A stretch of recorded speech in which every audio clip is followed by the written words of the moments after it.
Morning, sir. Yesterday at the Senate hearing, Mr. Discaya floated House Speaker Martin Romualdez' name. He wasn't one of the congressmen allegedly directly involved po, but he was linked to one of those in the list, Mr. Congressman Marvin Vilio. What was your reaction upon hearing this po? Alam mo, kaming lahat suffer from that, sasabihin, utos ni Presidente, utos ni Secretary, utos ni ganto.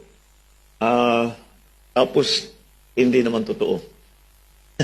Kaya, we'll have to look. Kung totoo, di may problema na talagang inutos. Pero hindi, ang nakikita ko, we are all of us who are in high positions of high offices in government, all of us suffer that.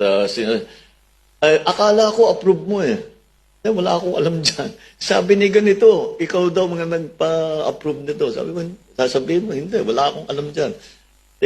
Alam naman ninyo yan. Name drop lahat. Pagpapakuha ng picture. Tapos sasabihin, tignan mo, malapit kami. Sa isang araw, 1,000 yung nagpapapicture sa akin. So lahat yung 1,000 na yun, malapit sa akin. Di ba? So people have to be more careful. At wag silang masyadong gullible. But again, it's something that all of us who are in